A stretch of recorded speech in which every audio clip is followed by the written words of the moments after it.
Oke, ini pertanyaan yang, eee, oke, ini pertanyaan yang sangat bagus sekali ya. Kan, pertanyaan yang sering sekali sampai kepada saya itu adalah mau milih, apa yang mau kita pilih? Milih talenta kita atau milih minat? Milih milih minat atau milih bakat? Gini, bisa jadi dia ikut tes bakat, ikut tes bakat ya. Ternyata dari hasil tes itu dia berbakat dalam dunia musik misalnya. Tapi, dalam kenyataannya dia nggak berminat sama sekali dalam dunia musik, justru dia berminat dalam dunia sepak bola misalnya. Nah, milih mana? Milih, bakat sesuai dengan hasil tes begitu, atau milih sesuai dengan minat? Kalau saya ditanya, maka saya akan memilih minat ya. Saya akan memilih sesuai dengan yang minat kita. Kenapa?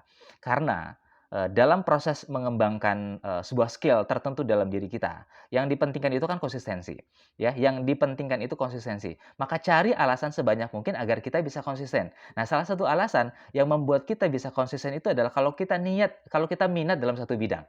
Jadi kalau kita berminat dalam satu bidang, misalnya kita berminat dalam dunia tarik suara begitu, dalam dunia musik kita berminat gitu, kita passion kita di situ, kita suka, kita hobi, nggak dibayar pun kita tetap masih mau. Jangankan nggak dibayar, bahkan kita rela untuk bayar, ikut les ini, ikut kursus ini, bayar ini, dan lain sebagainya. Kenapa? Karena kita berminat. Jadi minat itu membuat kita kemudian jadi konsisten. Nah, sedangkan kalau hanya mengandalkan bahwa, "Oh, kamu itu punya bakat di bidang A, oh, kamu itu punya bakat di bidang B," maka itu tidak otomatis membuat kita jadi konsisten gitu loh, membuat kita jadi konsisten. Karena itu kemudian kalau saran saya kepada, tadi saya lupa yang bertanya, fokus saja pada minat, fokus saja pada apa yang kemudian kita inginkan begitu, karena itu yang akan membuat kita menjadi lebih konsisten.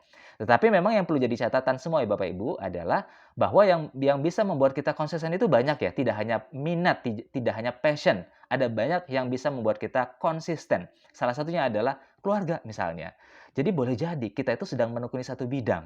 Nah, bidang ini nggak kita suka, tapi bidang ini menghasilkan uang begitu. Nah, kita sebagai kepala keluarga kan punya istri, punya anak yang harus kita tanggung, yang harus kita biayai, yang harus kita bahagiakan.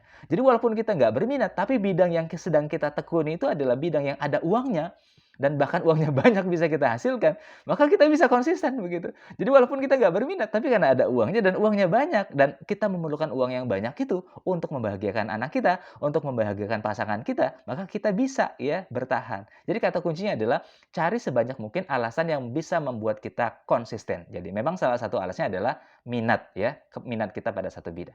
Begitu.